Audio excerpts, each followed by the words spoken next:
Greetings and skeletations, my new girlfriends. I'm Niomi Dylan Sass, resident podcaster here at UIC Radio, and I'm taking you along with me to visit something grave today. This is where hauntings feel like hellos. Welcome to the brand new podcast for everything in the horror genre, from movies to mythologies and mysteries. This is She's in the Crypt. Back with us on this week's frightful journey is an exquisite celestial being, an individual with feminist morals in the most couture fashion, Kesey Pann. We are going to continue our conversation about this excellent piece of horror scripture. There will be a trigger warning at the beginning of each of my episodes, just in case today's dark discussion isn't your preferred potion. We will be continuing discussing women's autonomy, the facets that involve reproduction, abortion, sexual violence, and the unaliving of children. And ghoul, I get it if you can't listen to that right now. Just leave us a like on your way out and be sure to tune in next week for a different dark discussion.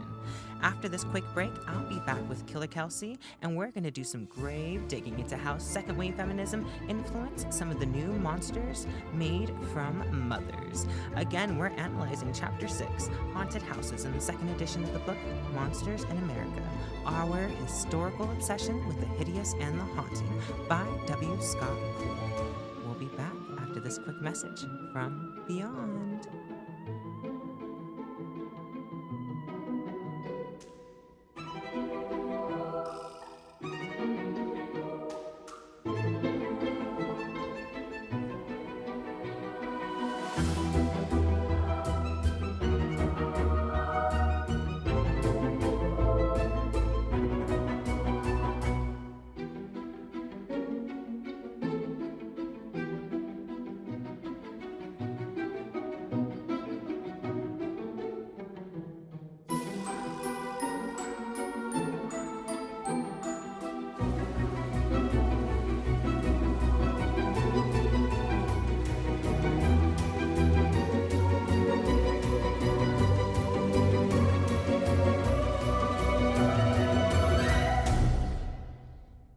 We are back from that message from Beyond.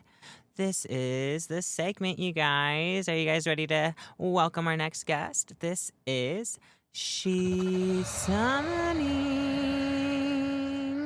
Everybody, please welcome back Kesey Pann. Hey, how you doing? I'm good. How are you? I'm good. You know what? I'm very excited. Yesterday was a pretty stressful day. I think I crashed out like 3 times. I locked my keys in my car. I literally, as soon as I got home, so we were doing strike. Strike ended like 2 hours early. I was like, yes, I have some extra time to prepare some stuff. So as soon as I get home, I put like all of my stuff on my bag. I don't know why I locked my keys. I don't know why I locked the car before I closed the door, but I locked the car before I closed the door, and I put the keys on my duffel bag. I picked up my duffel bag, and the keys slid off as I closed the door into the car. And my keys were in there. No. And guess how much it cost? How much? $180 for them to come open the door. And guess how long it took them to open the door? What, like 10 hours? No, fucking 10 seconds. And it cost $180 for 10 seconds of fucking work. Right, like why... what, did they just like shove the thing down into the door, like to unlock it? No, it was like an airbag kind of sort of compressor. They kind of just slid it into the side, and like there was like a turkey baster looking thingy, and they squeezed air into it and just popped the door right open. And like I know they could do that shit for like $5. Right, I bet you I could find the tool on Amazon for like $10. Literally. You know what? I'm about to be. That's gonna be my new profession, my new side hustle. I just thought of that. How's your day yesterday? My day was good. It was good. I had a friend over. Ooh. I was supposed to be hemming some pants for them. Ooh. I messed up the pants. But I saw the pants. They were hemmed. They were hemmed. Yeah, I messed up a little bit, but it's in the process of getting fixed, so it's okay. It's okay. Yeah, today is a better day. I have a long day ahead of me, though, too. I still have to work and stuff today. That's okay. I'm excited. I just have one more class today, but I'm trying to meal prep a little bit tonight. Ooh. Because, yeah, I have a horrible habit of, like, not eating all day. Yeah, then... I piss cleaned my kitchen yesterday. I cleaned it. I clean so good when I'm mad. Like, when I'm mad, my house will never be cleaner. But when I was waiting for the key guy to come, that's literally all I was doing. I was just like mad cleaning everything. I was like, oh my God, I cannot believe like all I wanted to do was take my dog on a walk and now I have to pay $200 to get my keys out of my car. Yeah, perfect. I hope you guys are having a good day. I hope your morning is chill. You know, Monday mornings are fun now that we have She's in the Crypt. So we're going to get into our dark discussion. All right, so we'll kind of pick up kind of where we left off last episode. We were right in the middle of talking about Rosemary's Baby. We were kind of getting to the end, and when, like, I guess the most eye-opening thing in there too, which was alarming, I guess, to audience members, was at the end of the movie, Rosemary is taking care of her son, who is now the son of Satan. So at first she was like reprehensive and like didn't want to apprehensive, one of them. She was standoffish and she didn't want to like have anything to do with the baby. And then the dude who's like the leader of the cult was like, "Are you sure? But you're his mother. Come on, Right. go on and mother him. Come rock the cradle." Yeah. So then when she goes and rocks the cradle, you see the switch in her eyes where she's kind of like, "That's my baby. Oh my God, I love him so much. Oh my God, that's my baby. I love my little Satan. Right." So that one too, kind of like, I guess the audiences would view that as like, oh, like women are down to be like these freaking mothers of the Antichrist, like that would bring them nothing but joy if they were able to have all this power. All this evil power. Even though it was the man who made the deal the whole time. Right. She had nothing to do about it. Yeah, so this is what we were talking about, like with second wave feminism. On paper, we were equal back then. Women weren't equal to men, technically. When it came to monetary compensation, no, not at all. Right. When it came to how we were treated in public, no, not at all. Right. When it came to who was hired, when it came to opportunities afforded, this and that, no, there was no equality. So that's just, why like, opportunities to like divorce. Right. Stuff like that. Yeah, which like Rosemary should have gotten a divorce. Right. I mean, honestly. From this guy, literally.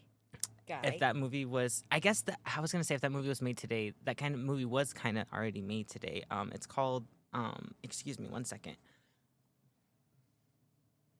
Bless you. Thank you. The movie's called 7A. I think it's on Paramount Plus. I haven't seen that. Yeah, it is. Have you seen the movie Weapons yet? No? Mhm. Yeah, Yes, I Weapons. did, yeah. So the blonde girl in Weapons, Mhm. she's the protagonist in that movie. So she's basically the Rosemary in that one. However, this Julia one... Garner? I don't, Or no, I not don't know. Garner. I don't know her real name. Sorry. I'm so terrible with names. It's okay. You guys, I promise we didn't do nothing silly. We were drinking a Red Bull and we were drinking a latte and it went down the wrong pipe. Nothing crazy, nothing crazy. I swear. Just an oat vanilla latte. But yeah, she's basically Rosemary in this Okay. movie, and I believe this one is kind of like it's Rosemary's Baby, but through, let's say, a single mom. Like she doesn't have a man. Like she's the one who kind of like went. She moved to this hotel building just like they did in Rosemary's Baby. Her? Yeah, Julia Garner. It is Yeah. Julia Garner. Okay. Julia Garner. So she's honestly like one of the top horror actresses right now. In this last year, I think I've seen her in like 3 or 4 different movies just in like the horror franchise. Like She's great. Been crazy. No, Yeah. seriously, she's super talented. Yeah. So yes, in this movie, she is a dancer. She's a dancer. Yes, she's a dancer, and she moves into this building, and I think she has like a little like leg injury or something that's kind of like preventing her from getting like her big break. So there's this old couple in the building that are a part of a cult, a satanic cult. And they kind of start insinuating that they could do things for her. And she also starts having dreams about getting like sexually assaulted by a demon, and she ends up getting pregnant. And Oh. yeah, she has same thing. She ends up having the baby, but this whole entire time, like while she's pregnant and stuff, like her career is like skyrocketing. She Yeah. is she's doing super good. She got like this big part inside of the show that she wanted to do. Is this directly inspired by Rosemary's Baby? That's what I'm saying. Like it literally has to be like It has to be. it has to be like adaptation or yeah, something. literally it's Rosemary's Baby like without the man. Yeah. Without the gaslighting. I mean, there's still gaslighting from like the old couple there. But not like a man trying to like control her body and fucking selling her own. She kind of sold her own womb. But at the end of this movie, spoilers if you guys haven't seen this one. The other movies were made in the 70s, so I don't feel like giving you guys a spoiler alert. But this one was a newer movie, so spoiler alert for this one.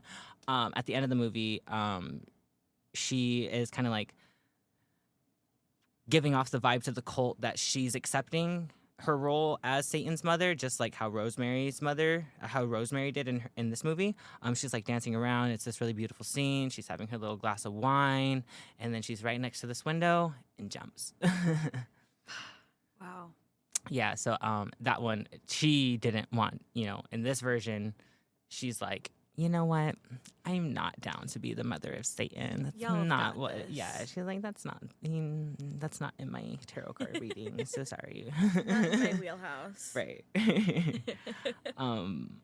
So yeah, that was basically that part of that conversation. But another two movies centered around our next motif that occurs in the household during this era is the babysitter in danger trope. This is one that is familiar to any horror movie fan. It became popular in the late 70s with two notable movies that have a lasting effect today.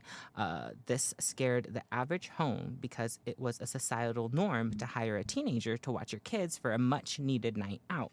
These movies fed on the fear that the absolute worst could happen while the parents were out enjoying their night. Of course, John Carpenter's legendary Halloween, filmed in 1978, is the first movie that comes to mind and aided in the popularization of this niche inside of horror films. Another one is When a Stranger Calls from 1979. Shall we discuss these movies amongst the other ones that made society act a certain way based on fear because of those non-fictional and deadly repercussions? Yes, absolutely. Well, okay. When a Stranger Calls, I feel like the first, I think it's like the intro is like 23 minutes long or something like that. Jesus Christ, yeah. It's such a long intro. But The girl with the blonde hair, right? Yeah, and it's so iconic. I love her. I'm so bad with. I can remember the plots to a bunch of movies, but when you ask me their name, nope, cannot tell you. But she plays.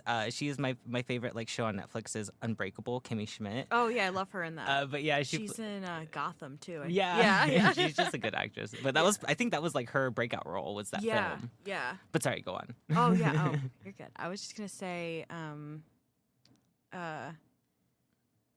the long intro. It was like a 23-minute long intro, and the the phone calls, the recurring phone calls and stuff like that. It plays on an urban legend called The Babysitter and the Man Upstairs. Mm-hmm. So, that urban legend already existed, but then, like, this movie really, like, helped bring it into media and into, like, our permanent lexicon. Which also, this intro, if you guys have not seen When a Stranger Calls, it's more likely you've seen Scream. The first Scream, that intro with... Hello? I think is it Drew Barrymore? Drew Barrymore. Yeah, yes, that intro with her it's a direct homage to this movie, to When a Stranger Calls. Mm-hmm. So, and When a Stranger Calls was remade too in the early 2000s, I believe. Right. I think like 2005 or something. Yeah, 2005, 2006. But yeah, really playing on this like subversion of safety. No, literally. So that's why. So like the babysitter, she keeps getting calls from this man who is This movie is also where the iconic line, the call's coming from inside of the house. This is where that line comes from. It comes from this movie because this man keeps calling this babysitter over and over again. She keeps answering. He's just breathing. And then finally he starts saying weird stuff. And then one of the times when she answers, he asks, why haven't you checked the kids? And so that's when she goes upstairs and sees that the kids are just like brutally murdered. Yeah. They are no longer with us. And yeah, so that right there, like amplified the fear that parents had leaving a teenager in charge of their children, you know? Right. It was during that time, it was still very like people love to say like, oh, I kept my doors unlocked we would give strangers a ride home. Right. That right. it was super safe, blah blah blah blah blah Stuff blah. that just like does not happen anymore. Right. Yeah. And some people like to blame it on like these movies. However, these movies were based off of stuff that were happening Right. in life, you know. Big cycle there. Exactly. Big, My circle. one friend in California, she loved to say like Hollywood never lies, even though everything is a fabrication of something. Right. Like especially like when it comes to sci-fi and stuff, but everything is based off of something. Right. Everything has like that grain of truth. Right. Exactly. A little, yeah. And so parents, this scared the absolute shiznit out of parents because they were like, "Oh my god, like If we leave this- what'll happen if I leave my kid at home?" Right. Some murderer will come in. And then, yeah, I mean, also just like that, not only from the parent's perspective, but from The babysitter. the babysitter's Yeah. perspective. You know, you're in this nice big house. You're supposed to be just like chilling while the kids are asleep. You're supposed to feel safe and like, you know, you're doing your job protecting the house and the kids. But this is a big intrusion. Right. And what's cool about this movie is like it specifically only centers around like that urban legend that you had just mentioned about the man upstairs and stuff. It just only specifically centers around that because this is like the one babysitter movie where there's a couple, but this is like one of the one babysitter movies where the babysitter doesn't invite some boy over to Right. hang out and like pass by Right. time or have a Not little like- study session. Not like Halloween. Right, which not will- like Halloween, exactly.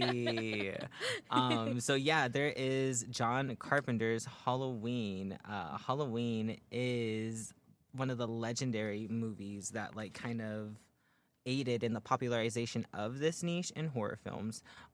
Like I had mentioned before. Yeah. So this movie was in 1978. It was directed by John Carpenter, written by John Carpenter, with assistance from Deborah Hill. And I would just like to say Halloween is different from When a Stranger Calls because Halloween, even though Jamie Lee Curtis, Laurie Strode, the main character in Halloween, she wasn't one of those babysitters that like invited men over, but she had friends who were also supposed to be babysitting. Right. Like that was the main thing. Like she was kind of like covering for her friend who was supposed to be babysitting the kids instead, and her friend went to go hang out with her boyfriend, Right. and they ended up getting killed. So that is like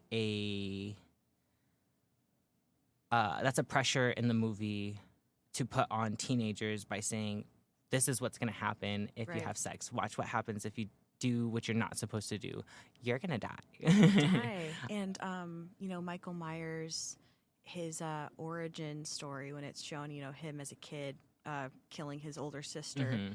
Mhm. The reason that it's shown as like him being upset and killing her, I believe, is because she would rather like go have sex with her boyfriend than babysit him, Mhm. and you know, slashes her to death.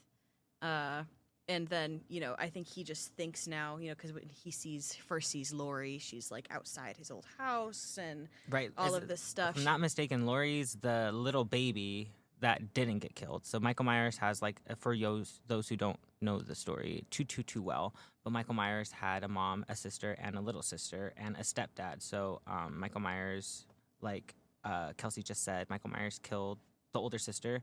Michael Myers also killed the stepdad, and then Michael Myers was found outside with Lori, the baby, like covered in blood, just holding the baby. And then that's when the mom came home, and found all that, and then the mom killed herself later because it was like, oh my god, what happened? So then Lori ended up, you know, going into the system and getting adopted off, and that's how Michael Myers is obsessed with Lori, because that's like unfinished business. I always wondered, like, personally, I always feel like the first movie, I wonder if Michael Myers was just trying to go like say, hey girl, like how you doing? Like, I wonder if he, like, just him like standing like 100 feet away watching her. yeah, Hey, he's girlie. awkward. Like, Yeah. he doesn't know how to approach people, my God. Like, he can't form a sentence that well. Like, he's just like, hey, but then You people are like, know, why are you so scary? It's relatable. I slash people when I feel awkward too. Only sometimes. Yeah. Only sometimes. But because like in the beginning of it, like I said, like he didn't kill her. Like he loved the baby because also everyone was super fucking mean to. I keep cussing. Oops. Everyone is super mean to Michael when he was younger, which is why he killed everybody. But besides the baby, because it was a baby. Right. So that's why I think he still personally did kind of like love the baby, and then once she started fighting back that one time, that's when he Right. was like, oh, you're like them. And she like grew up, so now he sees her as like the same as these other like teenage girls that are just like not interested in taking care of children, even though she is. And Right, because even when he gets older and she gets older, like throughout the franchises and stuff, he listens to her. he just doesn't stop coming back. Right, he does not stop coming back, but he like actually listens to her. Like when Laurie's always like Michael, like he'll be like, damn bitch, what? Like I hear you. She's like so done very, with his it's ass. very Yeah. brother sister like vibes, But this was definitely another movie that like amplified that fear of putting a teenager inside. The children didn't die in Halloween, but a lot of other people did. Right. And it not only like the specific idea of like the babysitter being in the home, but it challenges the overall idea of like suburbia being an escape from danger. Right. You like know. y'all ain't safe out there in your nice ass homes. Right. Yeah, it's like, oh, evil can happen to anyone at any time. Mm-hmm. And it doesn't have to be rational. It doesn't have to be your fault. But yeah, Laurie does a great job of protecting those kids in that movie, though. Right. Because she was only supposed to babysit the one, and then she That's what I was got the saying. other Like little girl, literally, too, she was helping her friend out. right. Honestly, me, if I was in that situation, yeah, I would help the kids out too. Sadly. I thought you were gonna go a different way with that. No, sadly, I would help the kids out. Right. Oh, man. But I would like to think. I always saw like. I don't think they're real studies, but they're like Instagram studies that saying people who like watch a lot of horror movies are more like not susceptible. They're more like adequate, I guess, like adequately prepared to come in contact with a situation like a horror movie, like Right. so they're more able, like people who are horror movie fans are more likely to be the final girls. Just saying. So it's protection, guys. Yeah, it's studying. Yeah. Just in case this ever Self-defense. happens. Exactly. So another movie that was big on the villainization of teenagers having sex and sexual desires was Friday the 13th. And Right. also, I really like this movie because Friday the 13th is like the first movie that I believe we're going to talk about today that is talking about like a mother's revenge. Like this is a monster mommy who is just mad as hell because of what happened to her baby boy Jason. Right. So this is about how Mrs. Voorhees copes with her son drowning at camp. The bricked up counselors were a little preoccupied to notice Jason was drowning, so he ended up dying. The next summer, his mother got revenge on people just like the ones that let Jason die. A lot of the people forget or get confused that Jason Voorhees wasn't the original killer in the legendary franchise that has been going on for so long. This was another one of those movies, like I said, that aided in thinking sex can lead to fatal suffering. Have you seen this movie, Kelsey? I have. Yes, I have. Yeah, and when I watched the movie, I didn't know until the end that Jason wasn't the killer. Because you always hear about Friday the 13th and the masks. You see the Right. Jason masks and stuff Right. that people wear, so you just kind of assume that that's the villain, even if you haven't seen it. But it's interesting that in the first movie, at least, it is her the entire time. Jason as a monster or as a supernatural being doesn't come into play until the very end. Yeah, he was kind of just chilling in the lake. He was Right. doing his back float. He said, Under I'm the a chill. sea. Yeah, right. Yeah. He was getting algae with La Llorona. Yeah, so she marks everybody, especially those that start having sex, because it was specifically counselors who were having sex that were supposed to be watching Jason and let Jason drown. So Right. that specific action itself really pissed Mrs. Voorhees off. Right, right. I mean, and rightfully so. Yeah. Loses her child, but does go a little overboard with the revenge. Right. Because I think it's her that kills the original counselors and the reason that the camp closes. Mhm. And then she comes back when the camp reopens and is like, this camp should never open again because my son Drowned here. Hmm. And she is another one of the women where I stan her actions. They're justified. Right. Like, they killed her kid. Like, literally her Right. kid died. Like, Like- y'all had one job. You literally had one job.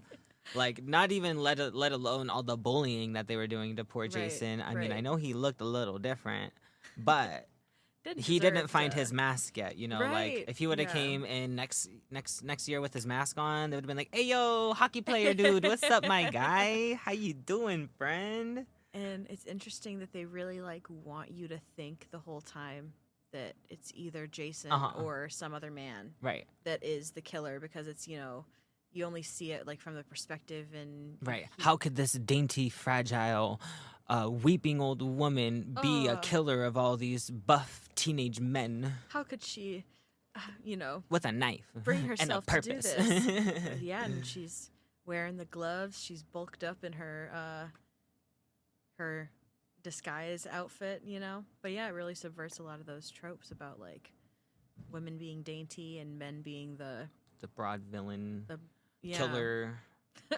macho man. But yeah, I support her. Yeah, I do her. too.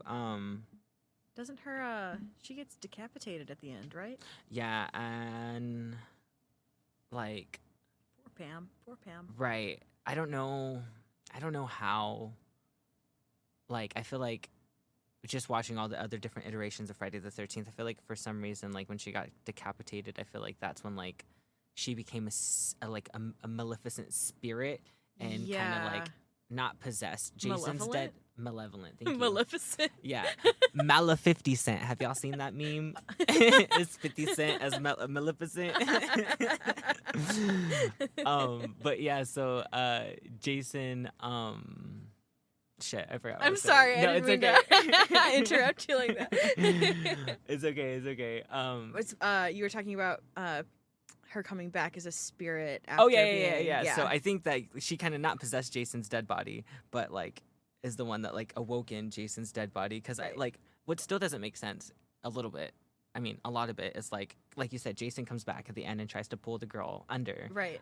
into the lake. She still survives, but the Jason we know today, the Jason we saw in that moment was that kid who was drowned, right? Right. So the Jason we see today is this giant, Right. He's a grown man. yeah, he is a grown ass man, He's a giant grown dude. man. So did he grow in the afterlife? Did he never really die and kind of just was there? Did you know what I'm saying? Yeah. I don't know the logistics behind that. Maybe it's because I think this 20 years later or something after he died. It's a bit of Some time, yeah. It's a bit of time, yeah.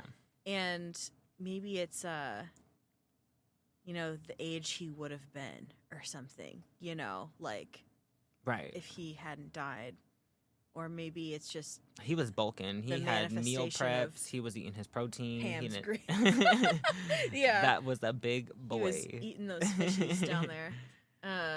But yeah, maybe it's just like manifestation of her grief, or Right, that's what I'm saying. It's some literally sort of supernatural element there, obviously. turned into some force that His brought him spirit back. is- Because in other movies, he would still always have flashbacks of Right. his mom saying, Right.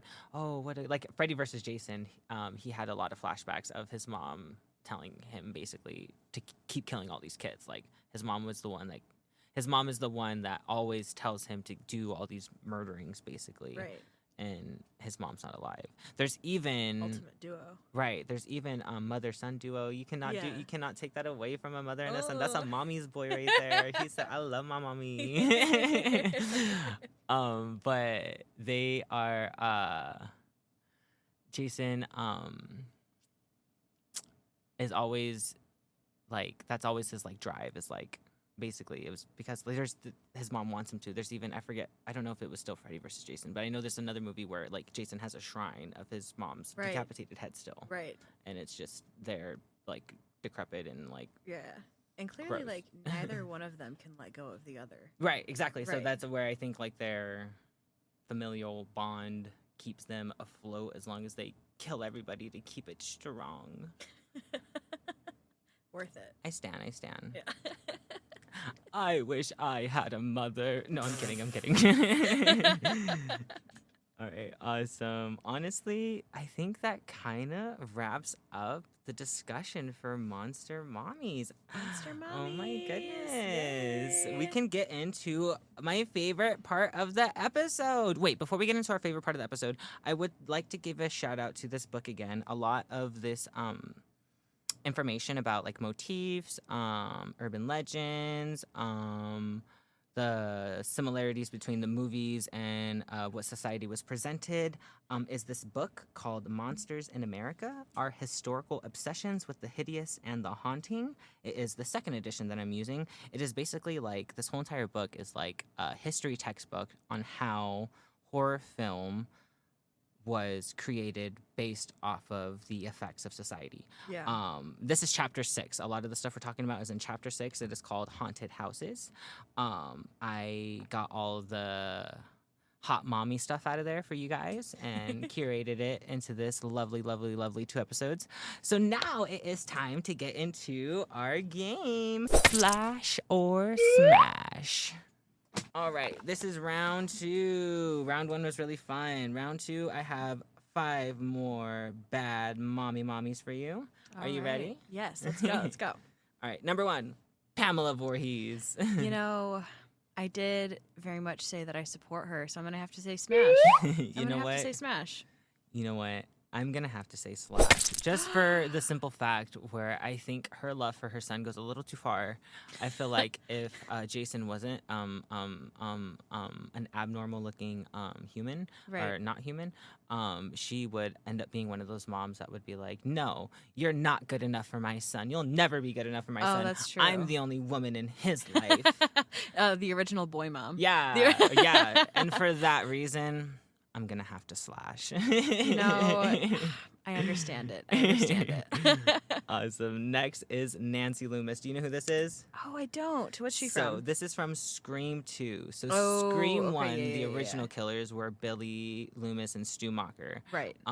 Billy Loomis, this is the first female Ghostface in Scream 2, Billy's mom, Nancy Loomis, who also was enacting some motherly revenge. You know, once again, I'm gonna say smash. Yeah, I right? think, you know, first female Ghostface. That's a trailblazer right Right. there. That's groundbreaking. And there's something about those crazy eyes where I'm like, okay, if you looked at me like that, She alright. could treat me right. Right. If you pointed that at me, I'd be like, all right. Right. I do Yeah. it.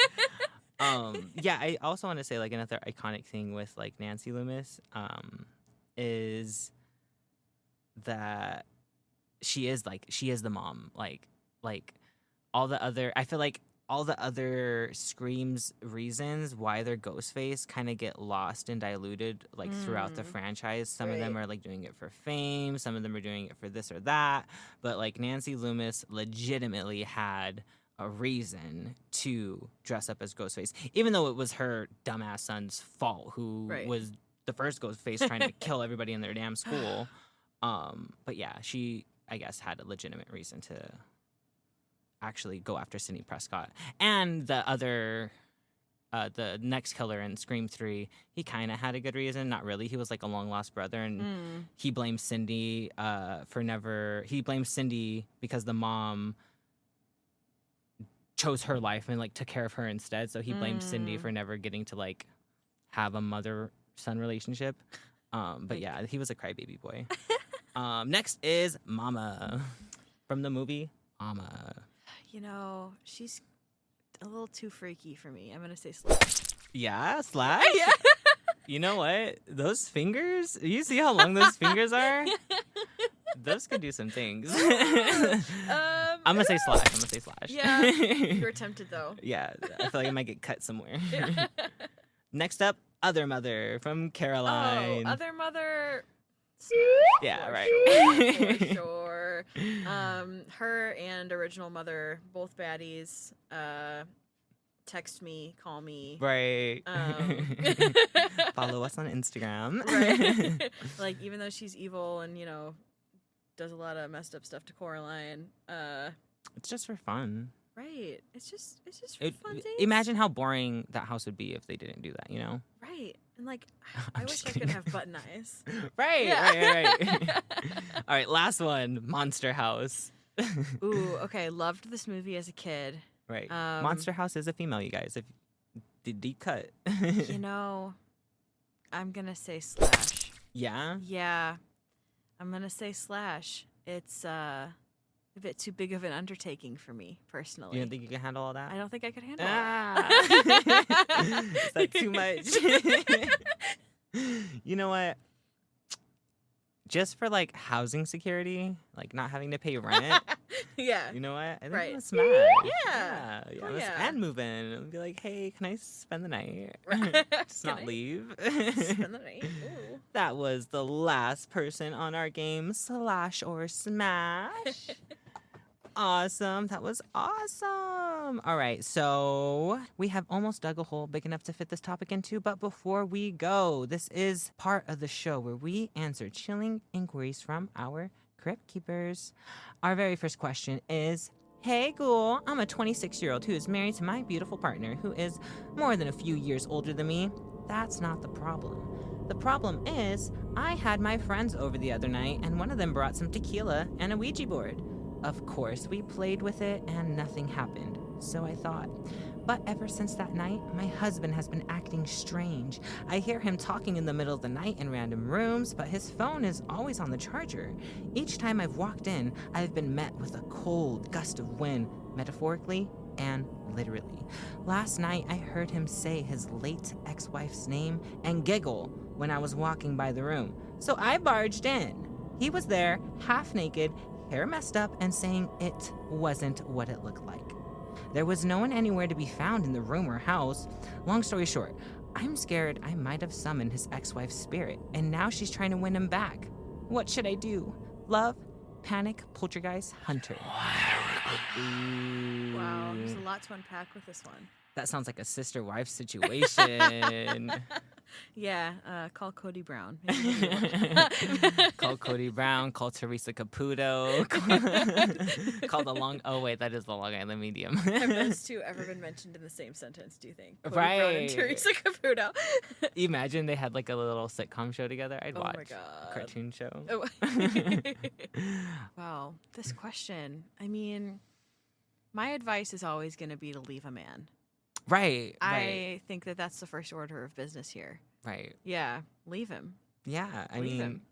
let him get his rocks off with a ghost. If he Right. wants some ghost punani, then I think it is okay for Right. you Like getting freaky with a spirit. to I mean, take his money and leave. Yeah. That's his right. But your right is also to get the hell out of Dodge. Right. Okay. So let's say you don't want to do that and you're super in love with him. I get it. That could totally happen. I mean, I don't know why you would ever be in love with a man. Right. No, I'm just kidding. Can't imagine. Can't imagine. I'm just kidding. But if you are and you find yourself in this situation, maybe open up your mind, you know? Like, is being with a ghost that bad? Can you get an STD from a ghost? Ooh. ST, Would it be sexual transmitted disease? plasma? Could it be like a GTD, like ghostily transmitted disease? Yes, ghostly transmitted disease. Yes. Oh my goodness. I mean, this also opens up the question, if he's getting freaky with a spirit, could they have a little Right. menage a trois? Right, that's what I'm saying. Like, voulez-vous coucher avec moi? Like, y'all should get together. I mean, be open to it. Have you seen Scary Movie 2? Tori Spelling in Scary Movie 2, she gets it on with a ghost, and she looked like she had a real good time. Right. I mean, obviously, he's having a good time if his, what does it say? His hair He's was all half messed up? naked, his hair is Yeah. messed up. Like, Yeah, that means all she has right. some sort of power to be able to move his hair. Right. So what should you do? Burn some sage. Find a cute little dress. Pour like a ring of salt in a circle. Right. You start getting it on with your husband in the circle. If like the lights start flickering and stuff and like stuff starts moving, then you know it's a ghost, okay? You know it's a ghost. That's step 1. All right. So we got a ghost. Step 2. Sorry. Do what Kelsey said. Leave the man and leave the house. You don't want to mess with the Right. ghost. You Right. gotta go. Right. No, because also, like, his ex-wife, that's not a fun ghost to be getting freaky with. If you're going to get freaky with a ghost, do it with somebody else. Right, a new ghost. Right. Yeah. Right. You don't want nothing old. Something borrowed, something new, not something old and something blue, right? Exactly. Awesome. I hope that helped you guys. Panic Poltergeist Hunter, please go about your business cautiously. But thank you so much for your question. I loved it so much. Alrighty. I'd like to thank my guest again, Kesey Pann, for hanging out with us today. Thank you for having me. Killer Kelsey, do you have anything to plug again? Yes, and I actually have the info this time. Yay, So period. last time I started plugging Dance Nation from the UIC School of Theater and Music. Just to recap, if you like Dance Moms and you like blood, you'll like this. It is running November 15th through the 22nd, 2025. Students can get a discount. UIC students get their tickets for $5. Other than that, general admission is $15. So snag those tickets when they go up. Right. And not to plug myself, but I also am an understudy for a role in that show. I mean, you may or may not see me. If you do see me, say, hey, girl. Hey, girl. Yeah, Niomi is an understudy. I am helping with in the costume shop for that The this costume's semester. going to be so sick, I bet. I was already testing out some different types of blood Ooh. that you might need to use for that show. There's a lot of different scenarios that blood gets everywhere, so Fun. it's a fun time. Yeah, this it's kind of crazy. Dance Nation, in a sense, kind of ties in with the episode's like theme. Right. You know, like it is I don't want to say spooky without giving too many spoilers. There is werewolves. Yep. There is girlhood. Yep. There is mothering, Yep. and there. Puberty, feminism. Yeah, puberty, feminism, All that. all of it. Yeah. Yeah. So yeah, come see that, guys. And I also promised last time to plug the UIC School of Theater and Music Instagram. It is at UIC Theater Music. That is theater with an R-E, not an E-R. So at UIC Theater Music, you guys should follow them. Stay up to date. Come see some shows. Dance Nation is going to be fun. It's a little, it's in middle of November, so it's a little after Halloween, but we can keep that spirit going. Yes, honestly, Halloween's a all year round. Yeah. What is it? Holiday. Yeah, all year round holiday to me. It's a Hallow Day. It's a holiday. But yeah, Dance Nation is gonna be awesome. I can't wait to be a part of it. I can't wait to see the costumes in it. Like, I bet you guys are Yeah. gonna kill the costumes. I'm super excited for that. Oh, yeah. I was helping sew a hat the other day. It already looked good. Ooh, a So hat. that sounds so boring, but it was fun, I promise. I know, I love hats and wigs are where it's at. Perfect. Thank you for digging this grave with me and our guest today, but unfortunately, the graveyard is closed. So until next time, we'll leave this episode in the crypt. Farewell and bad dreams. Ooh. And don't forget to follow me on Instagram too. The link will be in the bio. Bye. Bye, guys. All right, ghouls. Make sure to follow the podcast on Instagram at She's in the Crypt for updates about shows and upcoming guests. Follow UIC Radio at UIC Radio, also on Instagram. And be sure to subscribe to the UIC Radio YouTube channel so you won't miss a single episode every Monday at 10 a.m. And And you can check out all the other shows on the network as well.